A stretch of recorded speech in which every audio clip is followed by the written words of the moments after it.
នេះជា mode ធំនេះ E 1000 LSP កម្លាំងវា1008 W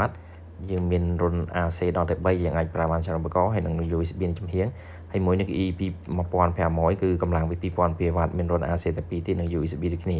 ហើយមួយនេះវិញគឺវាមិនខុសគ្នាជាមួយនឹង E 1500ប្រហែលទេវាខុសតែកម្លាំងទេកម្លាំងវាគឺ2400 W ហើយប្រភេទស្អាតតថ្មបាន E 1500និង E 2400គឺអាចតថ្មថែម2ហើយសម្រាប់ E 1000គឺតថ្មបានតែមួយប៉ុណ្ណោះវាមាន accessory ដូចជាដោយសារពីអគិសនីសារពីកតុយបរិឡាននិងសារពីសូឡាជាពិសេសវាមាន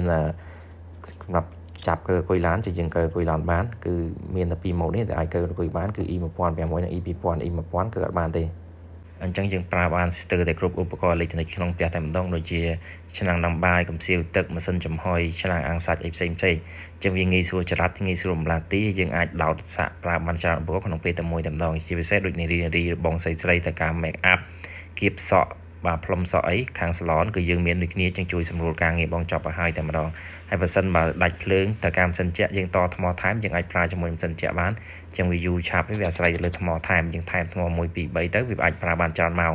ហើយជាពិសេសទៅទៀតគឺយើងប្រើខាងក្រៅក៏បានខាងក្នុងផ្ទះក៏បានដែរដូចជាម៉ាស៊ីនស្វានដែកប៉ុស្តិ៍ផ្សារអីផ្សេងគឺយើងប្រើបានហើយសម្រាប់កាហ្វេចល័តក៏យើងប្រើបានដូចគ្នាដែរយើងអាចប្រើជាមួយម៉ាស៊ីនទឹកក្តៅម៉ាស៊ីនឆុងកាហ្វេ